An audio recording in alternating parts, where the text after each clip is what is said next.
So for the next part, we will investigate the adequacy of the given, shown that it is used as a top chord of a hoe truss. Fy is 250 megapascal. The value of your E is equals to 200 gigapascal. So dito naman, so investigation problem tayo dito. Investigate natin kung safe or unsafe yung section natin na gagawin siyang top chord dito sa hoe truss natin. So yung mga compression members natin dito, since compression member nga, di ba? So yung mga compression members natin dito, ito yung nasa top chord natin. Or yung mga members AB, BC, CD, at saka yung DE. So yun yung mga compression member natin na top chord ng hoe truss natin. So, sa mga trusses natin, no, always note, no, kapag critical, sa mga trusses, yung critical natin, yun yung in trusses,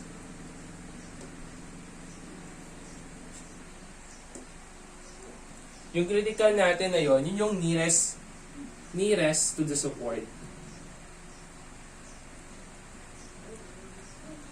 So, yung consider natin dito, yung top chord natin na nearest sa support natin. So for this part, either yung chord AB natin o yung top chord EDE natin yung consider natin. But for this, yung consider natin is this part, etong chord natin dito. So mag-a-apply tayo dyan ng method of section. Siyempre, since it is a truss, meron tayong mga reaction dyan, mga upward reaction. So, para makuha natin yung upward reaction natin, so 90 plus 90 plus 90, divide natin by 2. So, you will have na 135 kilonewton. So, ganun din sa kabila, we will have 135 kilonewton. So, we will apply methods of section at this point, at joint A. So, applying methods of section, methods of joints pala. So, we will apply methods of joint at that part. So, mangyayari niyan at joint A. Kasi nearest to the support either yung chord AB or DE. So, AB na lang yung consider natin. At joint A. So, at joint A, ito yung joint A natin. So, meron tayong upward reaction dyan na 135 kilonewton. Tapos, since it is a compression member, yung top chord natin, siyempre, papunta yan sa joint A natin. So, that is sabihin natin, compression, chord AB. Tapos, yung mga bottom chord natin, usually, mga tension naman yan. So, we will have tension ng chord AH. So, by methods of joint, usually ginagawa lang natin is summation forces horizontal or summation forces vertical. So, for this part, kunin natin yung ratio. Yung ratio neto. So, yung kabuuan natin dito, that is 3. So, yung kalahati niya, that is 1.5. So, meron tayo dito na 1.5 all over 3. So, kung ilo-lowest term mo yan, you will have 1 over 2. Tapos, yung hypotenuse niya, that will become 1 squared plus 2 squared. You will have square root of 5. So, magsa-summation forces, vertical tayo. Summation forces vertical is equals to 0, upward positive, to solve for the value of our compressive force acting at chord AB. So, you will have, meron tayong pataas na 135 minus. So, yung y component ng CAB natin, that is equal to 1 over square root of 5 CAB is equals to 0. So, yung value ng CAB natin, that is equal to 301.87 kilonewton. So, para ma-investigate natin yung adequacy ng top chord natin, unang-una sa lahat, kukunin natin yung actual compressive force niya. So, etong CAB na to, that is what we call yung actual compressive force. Ito mismo yung nakuha natin given yung mga loadings natin. So, this is our actual compressive force. So, para malaman natin kung safe ba yung top chord natin, siyempre hahanapin natin yung value ng allowable compressive force natin. So, let's solve for the value of our allowable. So, for the value of allowable. So, allowable. So, solve natin yan. So, i-consider natin etong chord AB natin. So, consider natin yung chord AB. Ayan. So, since it is hinged, so naka-hinge yan, that part. And also, etong sa mga point-to-point ng ano natin, at joint-to-joint, so naka-hinge din yung mga yan. So, both are hinged. Tapos, ito yung AB natin. So, hanapin natin yung value ng length natin dito. That is equal to square root of yung 1.5 squared plus 3 squared. So, the value of your L is now equal to 3.35 meter. So, ito na ngayon yung unsupported length natin. So, kunin naman natin yung value ng R natin. That is equal to square root of I over A. Kaya kukunin natin yung value ni R para makuha natin yung slenderness ratio. Yung maximum slenderness ratio. Tapos, pagko-compare natin siya sa value ng CC natin para malaman natin kung short or long column siya para makuha natin yung allowable compressive force na kayang dalhin ng section natin. So, yung R muna yung problemahin natin. So, for this part, since hindi naman symmetrical yung section natin sa top chord, so kukunin pa natin yung value ng Rx at saka yung value ni Ry. So, for this point, titingnan natin kung ano yung least value between them para yung least value na yun yung gagamitin natin sa pagkuha ng maximum slenderness ratio. So, bago natin makuha yan, so kunin muna natin yung area natin. That is equal to 12 times 100 plus, etong sa taas, 32 times 138. So, the value of your area is now equal to 5,616 square millimeter. Ngayon, kunin naman natin para makuha natin yung value ng I natin. So, kunin natin yung value ng Y bar natin. So, for this part, meron tayong section 1. So, ito yung section 1 natin. Pangalawa naman, yung nasa taas natin, yun yung section 2 naman natin. So, kunin natin yung Y bar natin. So, siyempre, that will become yung area ng section 1 natin.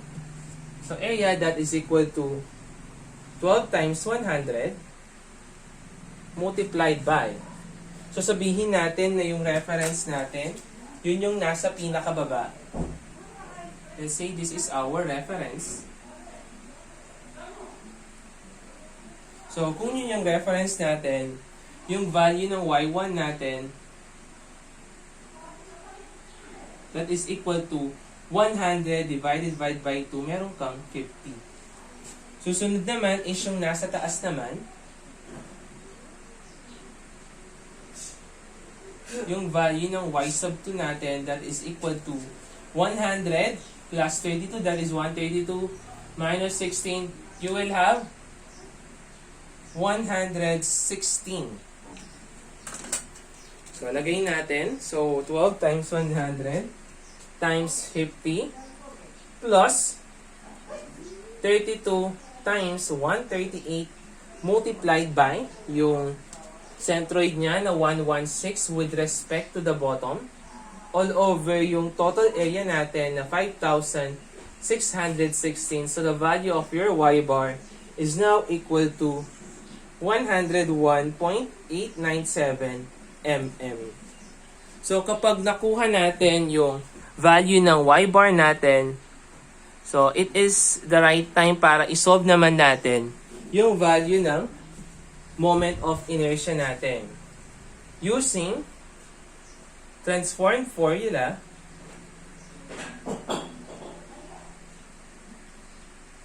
so that is Ix is equals to Ix plus AD squared.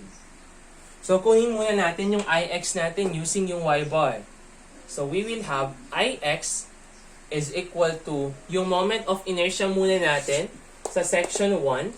Since kinukuha natin is Ix, eto yung base natin na 12.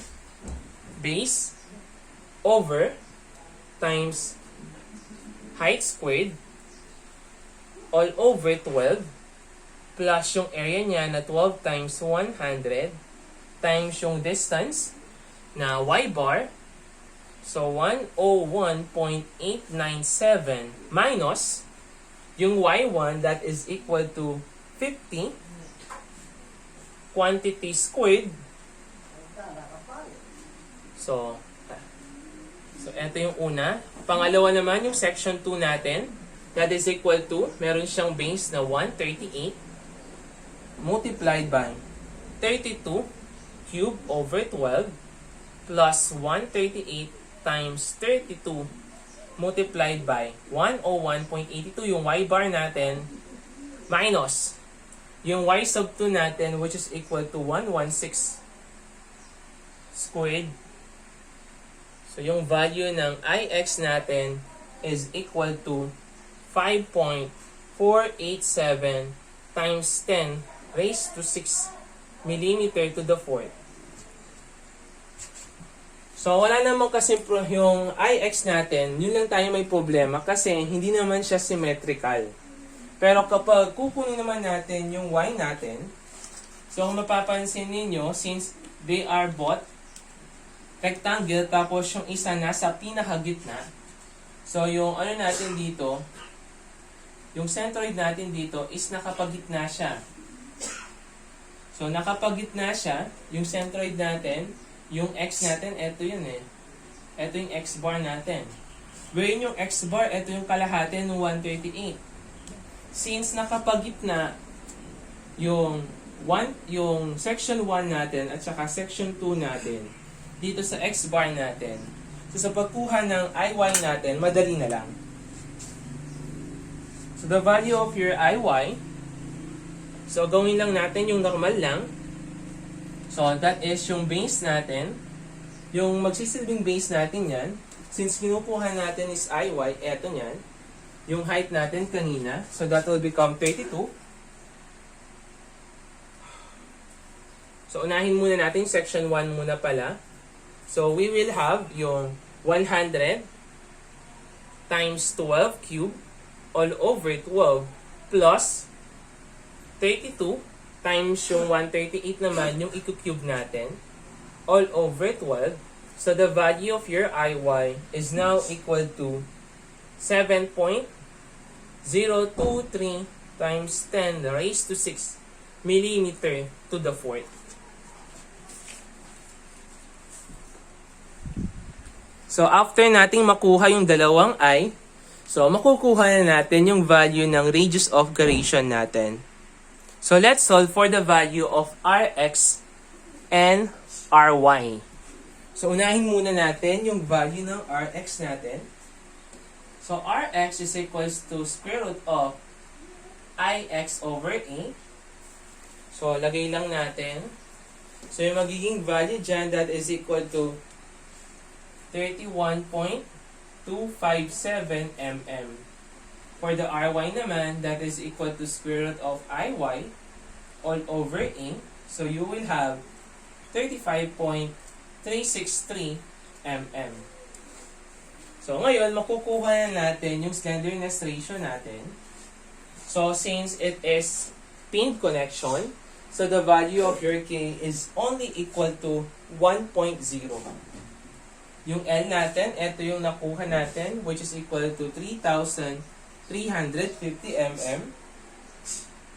All over the value of your R, siyempre pipiliin natin yung least. So i-adapt natin yung 31.257. So the value of your maximum slenderness ratio is equals to 107.176. So solve naman natin yung value ng CC natin. The square root of 2 pi squared E over Fy.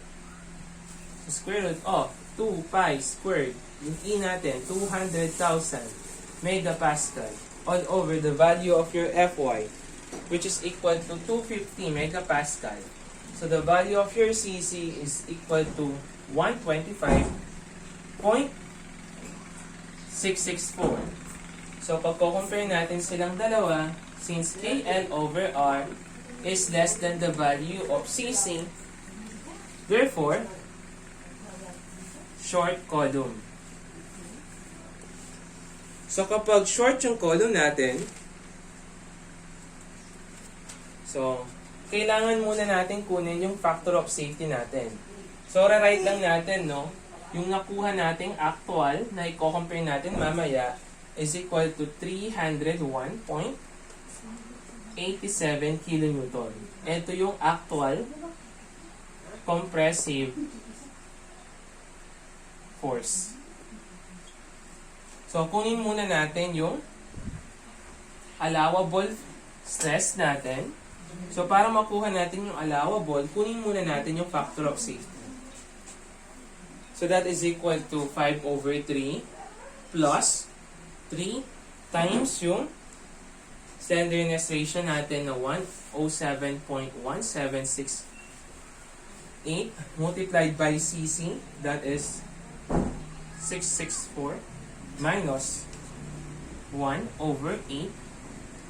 Etong 107.176 divide natin by 125.664 quantity cube. So the value of your factor of safety is equal to 1.909. So after mo makuha yung factor of safety, makukuha na natin yung allowable stress natin. So that is 1 minus yung maximum slenderness ratio natin. Tapos i-squared natin siya all over 2 yung CC natin, which is equal to 125.664, and i-squared natin multiplied by Fy, which is equal to 250 all over yung Fs na nakuha na 1.909. So the value of your Fa is equal to 83.329 megapascal. So that is equal to P over A, wherein makukuha natin yung P capacity natin. So yung Fa natin is 83.329 multiplied by 5616, which is yun yung area na section natin. So you will have 467.976 kilonewton. So ito yung allowable load natin. So this will become yung allowable load natin. So since ito yung allowable natin, tapos i-compare natin siya dito sa actual natin, since yung CB actual natin, yung CAB actual, less than siya sa PAB natin na allowable, therefore, safe or adequate yung section natin. So, safe yung ginamit nating section for the top chord.